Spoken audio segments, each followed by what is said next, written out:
All right, Brubs, we're back with the Midnight Ghost Book, and this is probably the last story if it's not good. I've had enough of these rotten stories. Terrible. This might be a better weight than that thing. All right. Number 10, I believe.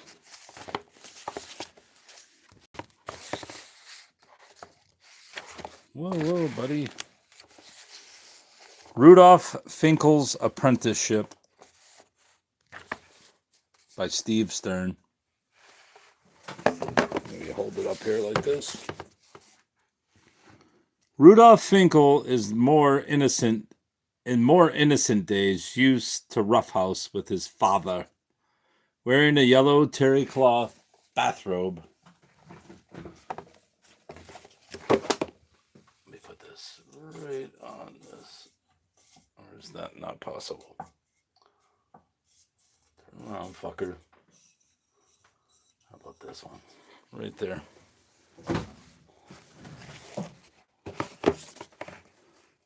Rudolph Finkl, in more innocent days, used to roughhouse with his father, wearing a yellow terry cloth bathrobe, several sizes large. He would climb over an unconscious mother and into the groaning double bed. He would crawl among the ashes and bits of salami that garnished his father's half of the mattress, then, frowning at the Sunday paper behind which Mr. Finkl was hidden, he would burst headlong through the Cold War and Eisenhower's smile. "Mildred," shouted Mr. Finkl, trying to salvage the funnies, "call the cops. Your son's trying to kill me."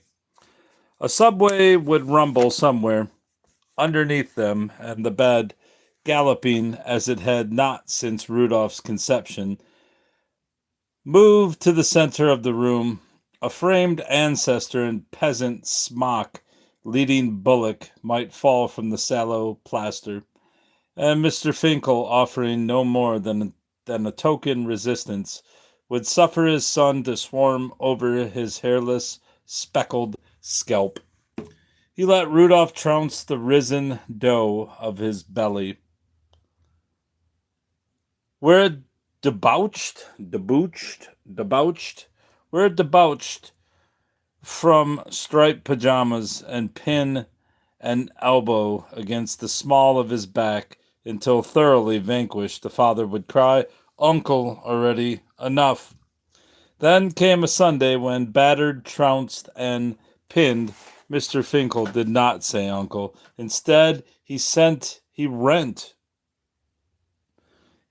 his pajamas and fought savagely for air. Saucer-eyed, Rudolph wondered at the invisible opponent with whom his father was finally wrestling in earnest.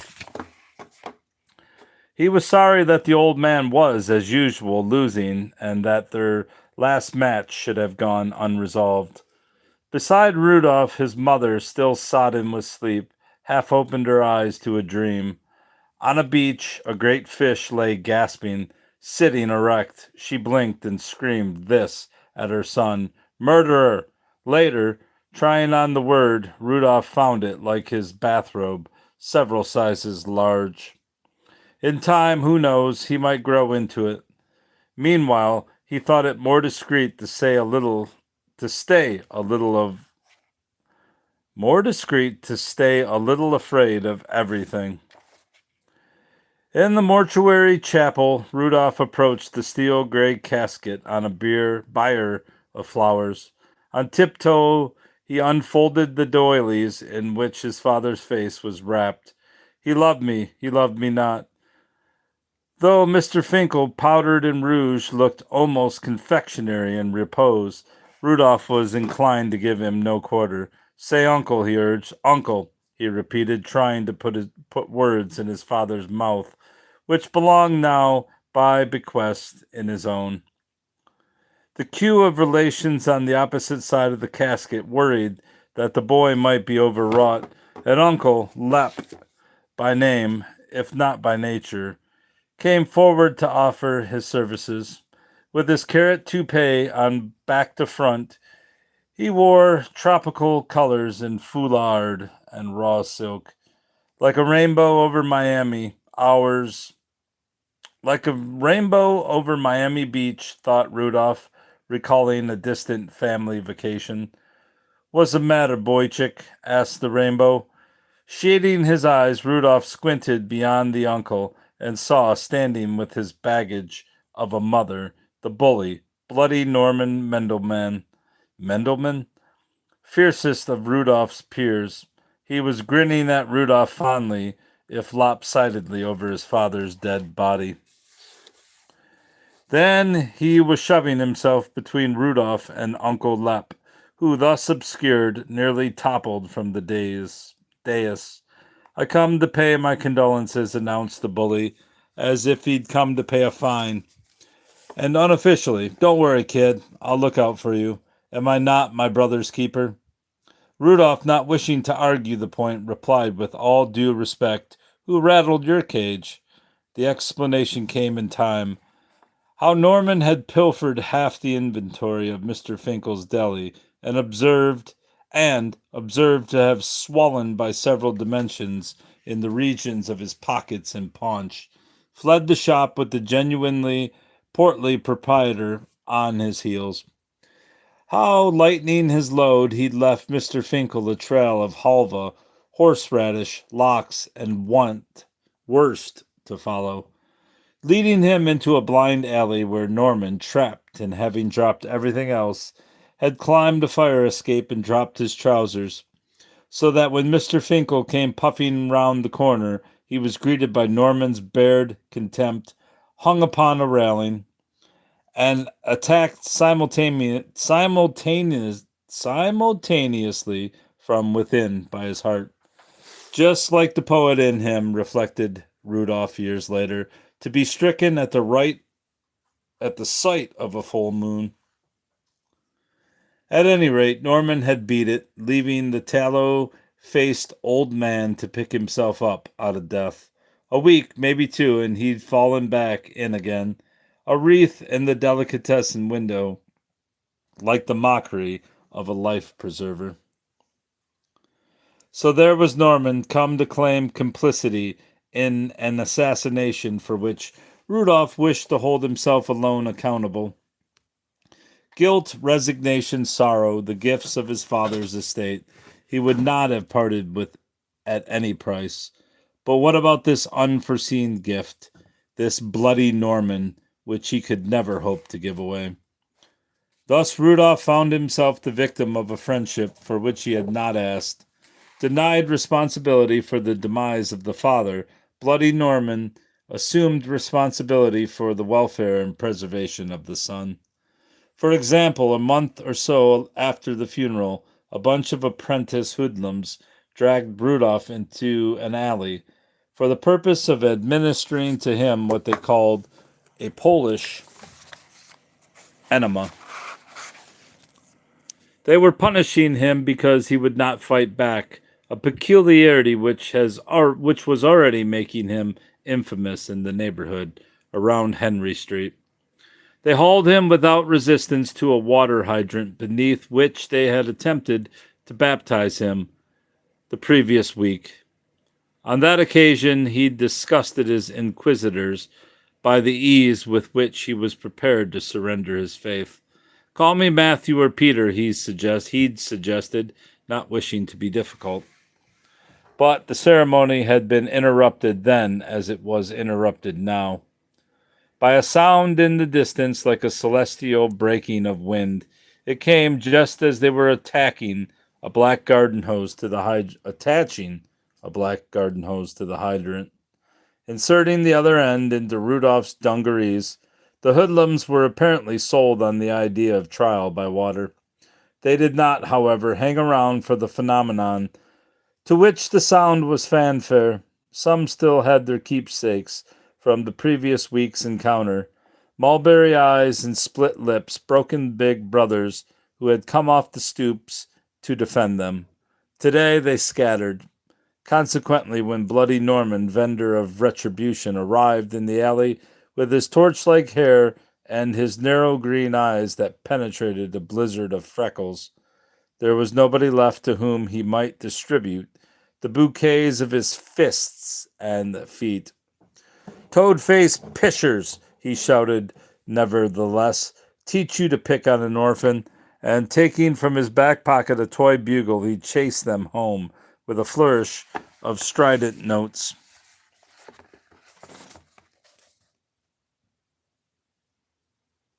And now I lost my spot. Oh, there it is.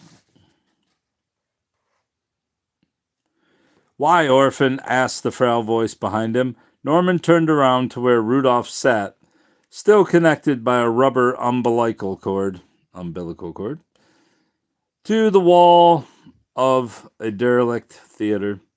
He considered placing his implacable face within whispering distance of Rudolph's habitually crestfallen one.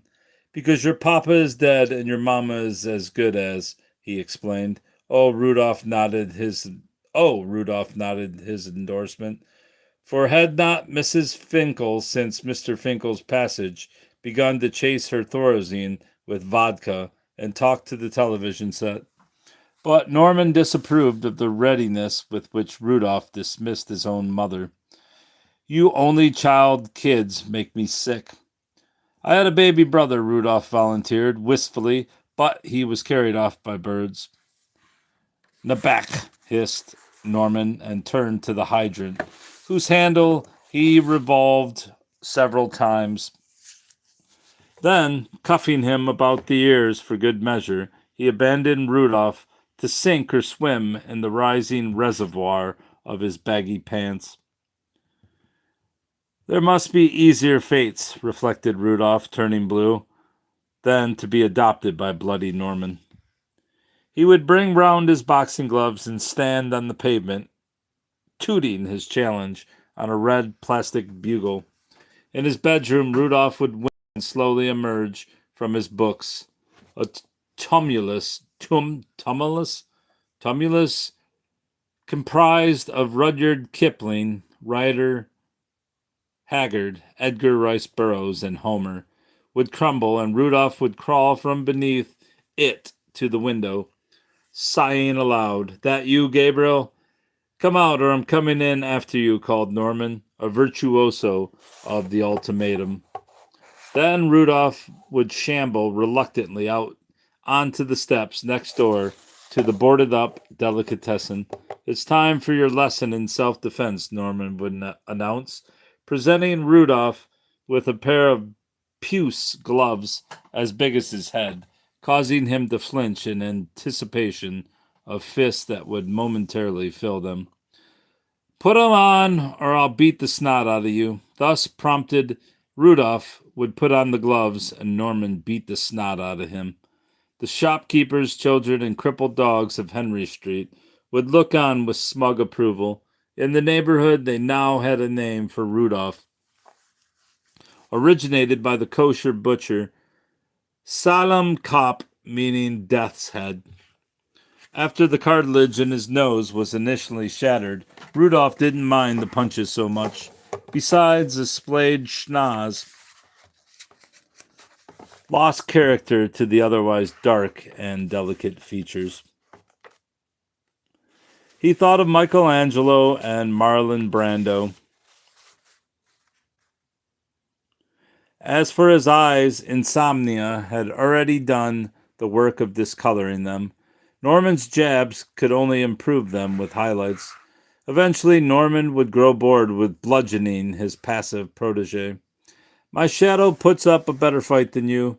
Rudolph was the first to admit that he had nothing on shadows except touching a mutilated lip, the ability to bleed.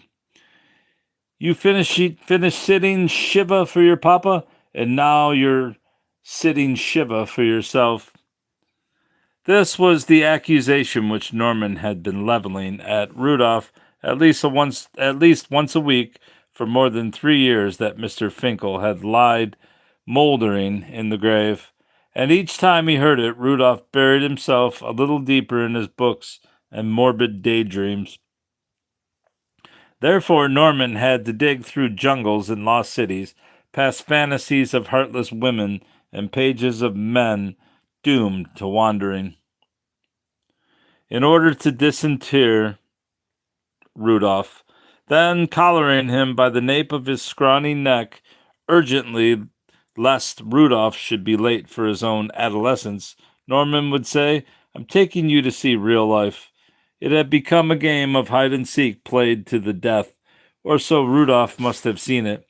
A day came when Rudolph locked his bedroom door and nailed it shut.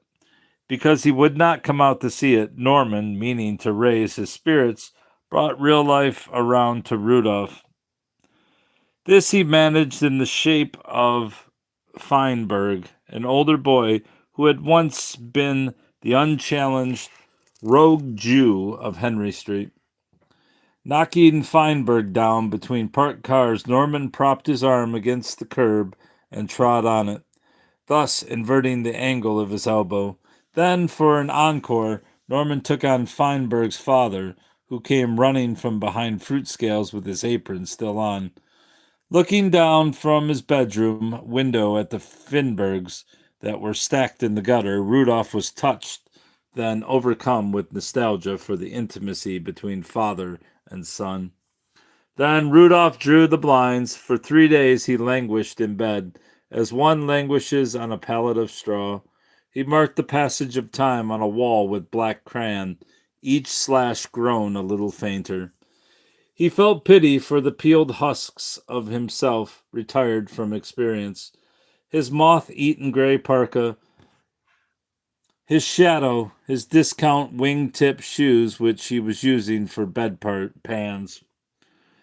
Only two things disturbed him in his confinement: that the occasional blast from a toy bugle should penetrate the thick, perspiring walls of his Chateau d'If, and that the fire department should break down his door. Mrs. Finkl, who was a little confused as to whether her son were alive any more, had summoned them. She'd been hounded into action by bloody Norman. Burst in upon, Rudolph set up with eyes blinking and scarlet, his face half eclipsed in new black stubble. He stared at the assembly, armed with axes, who stared back like villagers who had broken into the tomb of a vampire. He was brought before the doctor, whose sedation of his mother, graduated since Mr. Finkel's death, had made of her life a dream, who was also incidentally the physician responsible for ripping the infant Rudolph untimely from his mother's womb. The Caesarean assumed a hostile stance. "You got me into this," he barked, apportioning blame. "Pardon? Nothing." Benign in his bifocals, the doctor suggested that Rudolph spent a few weeks on Long Island. There was a sanatorium near Stony Brook which specialized in the treatment of the incorrigibly sad, foreseeing injections of cephalic tincture, keepers with porpoise hide whips, aristocrats visiting on Sundays. Rudolph conceded it was a tempting prospect, albeit he would have to decline. "The sadness on Henry Street is good enough for me," he said. "Oh, man," falling back on tradition. The doctor shrugged as if that were that. He muttered something into an intercom and began to stoke his pipe.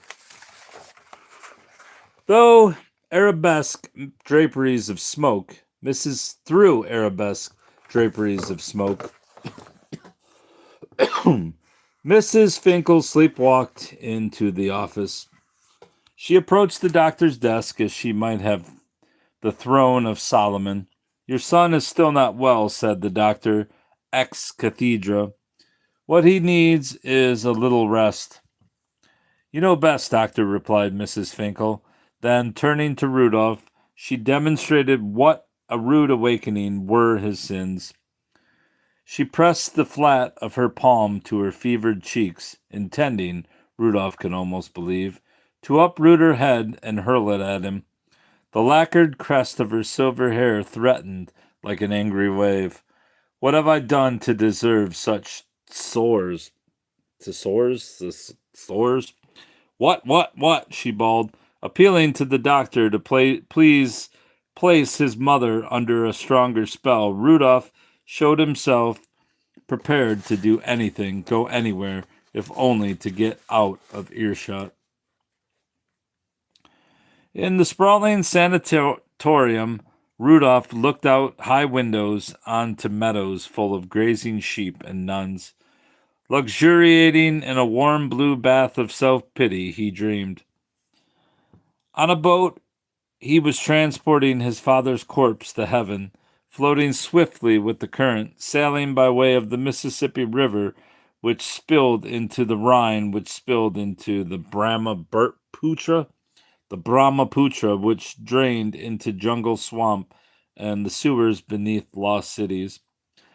Awake, it occurred to him that he might have been sailing in the wrong direction. That paradise is usually upstream. No matter. By the look of things, it was not an uncommon mistake. Seated about the sun-flooded day room, the other inmates, if not in the same boat, were perhaps in a similar which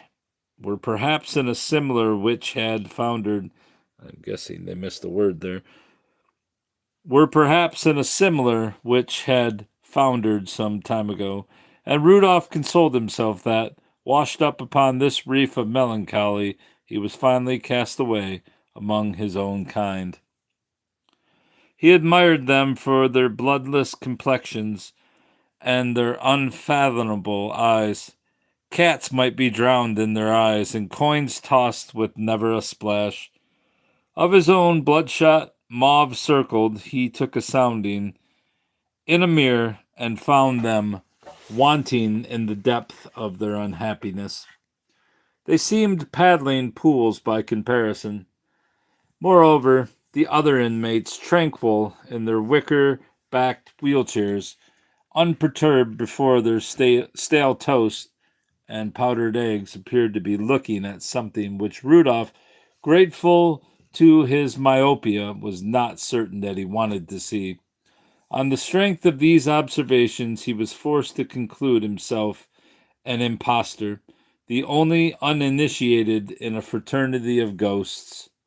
Humbled and a little relieved, he began to indulge in serious second thoughts. So how was I to know, Rudolph asked himself, that they would put me on a ward with the crew of the original Flying Dutchman? But restlessness was new to him, and he dismissed it as due to the temporary effects of seasonal stimuli, to the sound of rain on the lead eaves and the smell of late honeysuckle invading the sleeping ward, spoiling nightmares with happy endings. He paid scant attention to the hootings of owls, or to the toy bugle which blew so persistently on some evenings that it might have been outside the walls of Jericho. When Norman finally did appear, wrestling with a pair of white-jacketed myrmidons in the vestibule before the day room, Rudolph was almost glad to see him, but the gladness had worn thin when, some days later, tenacious and mottled in moonlight, Norman tapped with a hacksaw on the iron cage over a second-story window. The ward was a carpenter's workshop of stertorous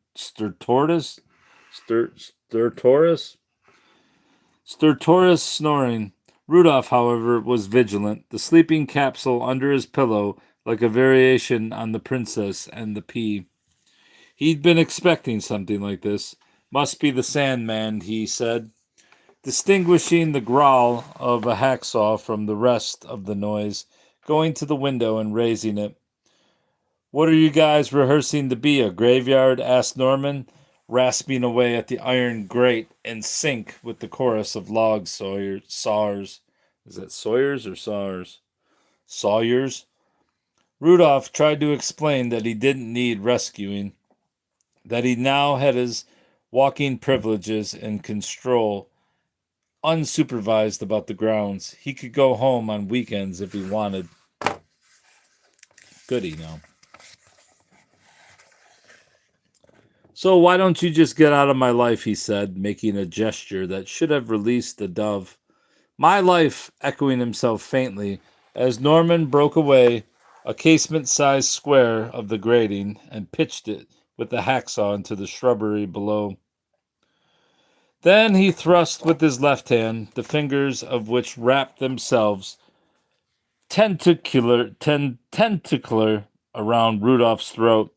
He jerked his skinny friend in his pajamas and bathrobe, which were somewhat tattered in the process, through the cage and out onto the ledger, saying, "What life?" Together they leapt into the darkness, which was just tolling midnight. "Why are you taking me? Where are you taking me?" Rudolph asked for the last time again. His bathrobe, seedy yellow, several sizes small, flapped wildly about him in the September wind. His slippers slapped the interminable asphalt road. "Nowhere," said Norman, weary of the question. "You're free, Schmendrick. The world is your oyster." "I am the unfortunate victim of a kidnapping," insisted Rudolph. "You are the kidnapper. The world is your oyster." And taking from his bathrobe pocket a well-thumbed copy of the Count of Monte Cristo, "The book is my oyster," he declared, prying its shell apart. Norman, disgusted, confiscated the book and flung it into the eastern sky, which, now that morning was happening, was the color of mother of pearl. They boarded an early morning train to Manhattan, and ticketless, hid behind a newspaper. Hidden behind newspapers all along the seats were commuters, visibly only as a pair of legs. Passing down the aisle collecting tickets, a conductor with a predatory face passed curiously in front of the only edition of the Times, beneath which were two pairs of legs, one pajamaed. "Ahem, ahem," he said to no avail, and so was forced to assert his authority. Tugging at the paper, he flushed them out, Rudolph from Help Wanted and Norman from an advert concerning a film in which mutants emerge from the sewers. "This ain't no sleeping car," said the conductor to Rudolph, who exchanged with Norman a bewildered glance. "Where are your tickets?" Sensing Norman's bristling hostility, Rudolph fished in his empty pockets by way of distraction. "Foolish me, I must have left them in my suit," he offered, and when the conductor remained unappeased, "The one with the houndstooth check." Norman's approach was, as usual, less subtle. Fixing the conductor with gimlet eye, he delivered one of his famous ultimata: "Get out of my sight, or I'll kill you." The conductor, recoiling, expelled an ill wind redolent of an unnourishing diet. To protect themselves from the vapors, Rudolph and Norman took up their newspaper again. In the moment before the conductor wrenched it away from them, Rudolph stole a brief reverie. Outside the window, Long Island, house and garden, blew past as in a gale. The wheels of the train clacked an insinuation which Rudolph could not help but take personally. "Meshuggah, Meshuggah, Meshuggah." Sadly, he recalled, as the paper was cloven and dashed from their hands, how in bygone days he had used to burst through the wall of words that separated him from his father. Even now he half expected to see, in place of the decimated Times, his own childhood self, rather than this strange substitution of gold, watch fob, brass buttons, and lobster complexion flecked with pea-green foam. They did not wait for the conductor to erupt, spewing threats. Instead, they bolted to either side of him and ran down the length of the car, and the next, past the seats, full of two-legged newspapers. The train barreled into Grand Central Station, and Rudolph and Norman, alit, still running. Over their shoulders, they saw the conductor hopping onto the platform a few cars back, howling for constabulary. I don't know how to say that. Constabulary. And the letter of the law. They did not turn around again. Sprinting through the crowded station, They ducked beneath shafts of sunlight which leaned against the tall windows like so many Jacob's ladders. Rudolph wondered if they were incurring bad luck. Without stopping to consider, he followed Bloody Norman, who dove underground, who vaulted a turnstile and tunneled under a river and surfaced in Brooklyn around Borough Hall. Some kidnapper you, complained Rudolph, breathlessly malcontent, as they turned a corner into the old Henry Street neighborhood. Abduction implied illegal transportation across foreign borders into mountain fastnesses,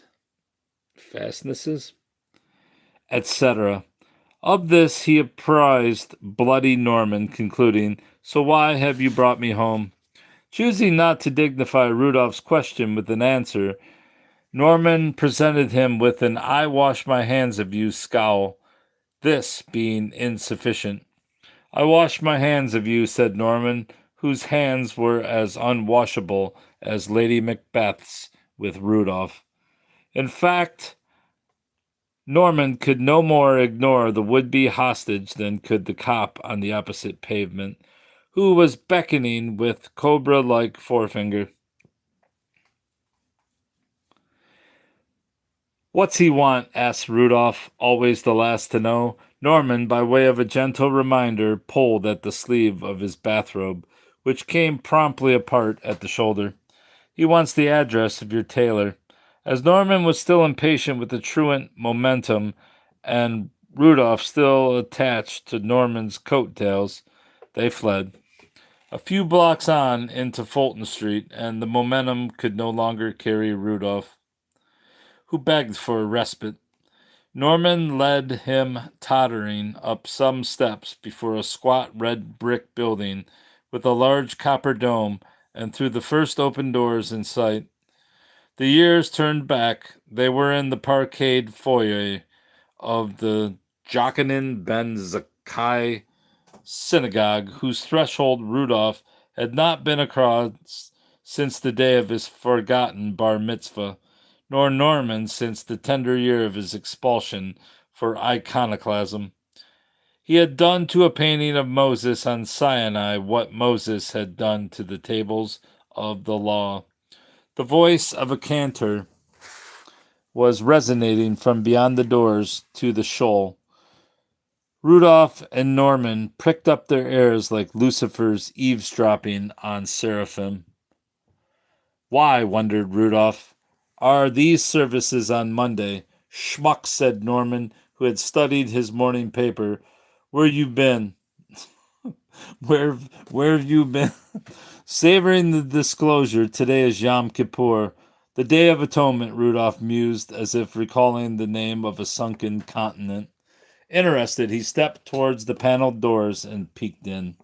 "This place offends my virility," said Norman, feeling reverent, the more so since the officer of recent memory was passing in the street, whistling, his nightstick dancing in the manner of a hanged man. Propelled by a foot at his rump, Rudolph lurched into the sanctuary, where he was ambushed by the perennially familiar, by stained glass and organ pipes, lit menorah, and the lurid red, everlasting light dangling as it might have in front of the brothels of heaven. Beaded daveners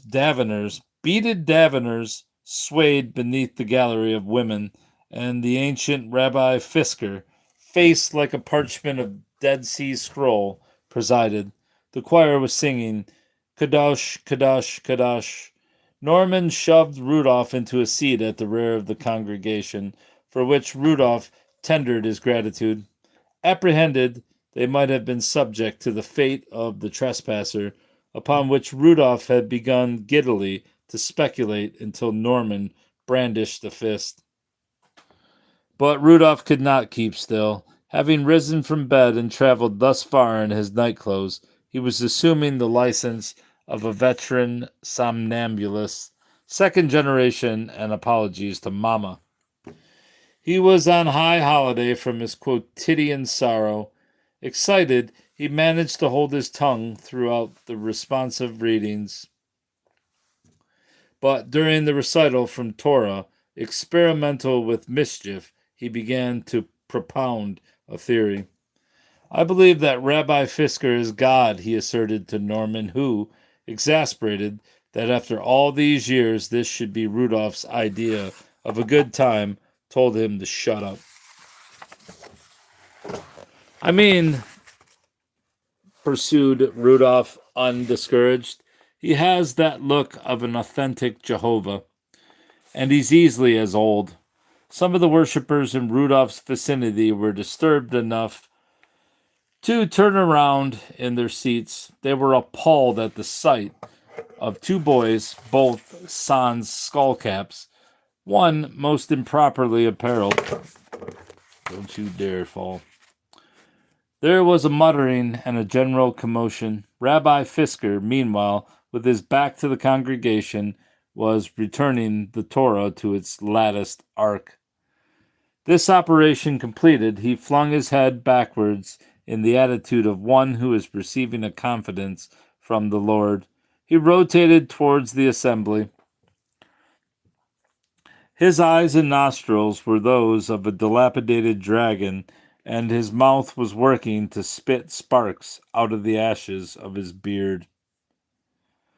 With a forefinger that trembled from wrath and arthritis, he pointed to the back of the sanctuary. Bolt upright, Rudolph invited the lightning, which did not appear. So what? With no faith ventured, he had none to lose. Rudolph Finkl, the rabbi intoned, managing smoky breath, your father would be ashamed. If short of the miraculous, it was still admonition enough to puncture Rudolph. He shrank to his customary stature, impressed that the old man should remember his name, that his name should be called from the pulpit, where the only names read are the ones which are inscribed in the memorial book, to whom the flowers on the altar are dedicated. He was sullen for the remainder of the service, wondering idly if any of the prayers were for him. Exhausted, he slumped in his pew, but his eyes were not closed. Were not close? Close or close? And he worried that this time Bloody Norman had led him too far. They were obviously lost somewhere on the wrong side of sleep. Then came a sound for which even Rudolph had to sit up. The shofar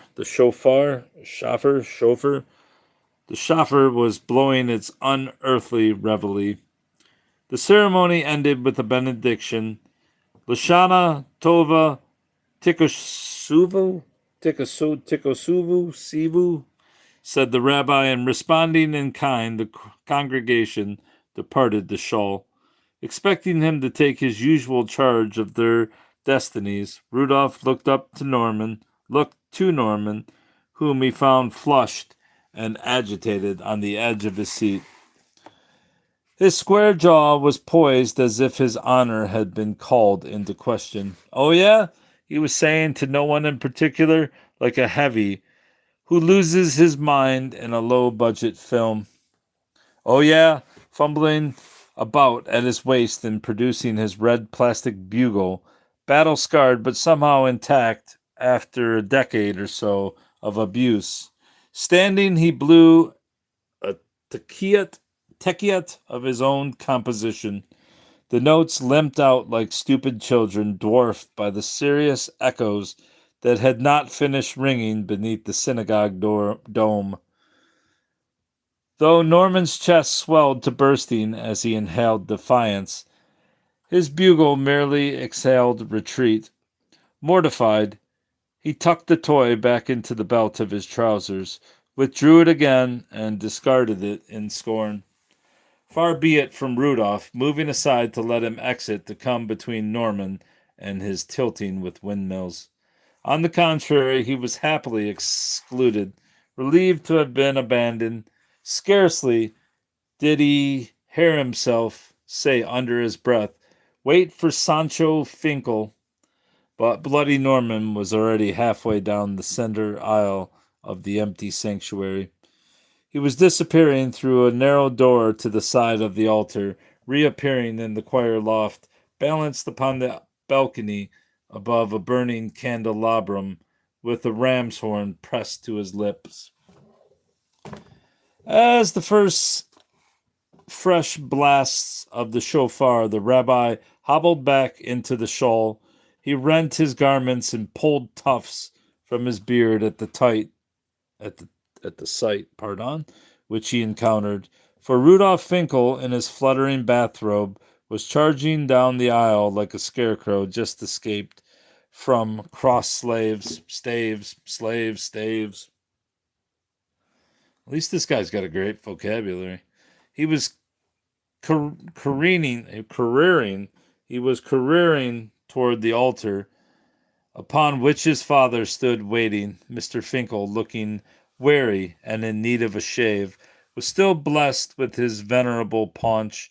He was smiling his forlorn smile in his convict striped pajamas and his pair of magnificent alabaster wings with their chasing of shadows. He was a fugitive from kingdom come. Outstretching his arms, he welcomed his son, who rushed furiously into his embrace.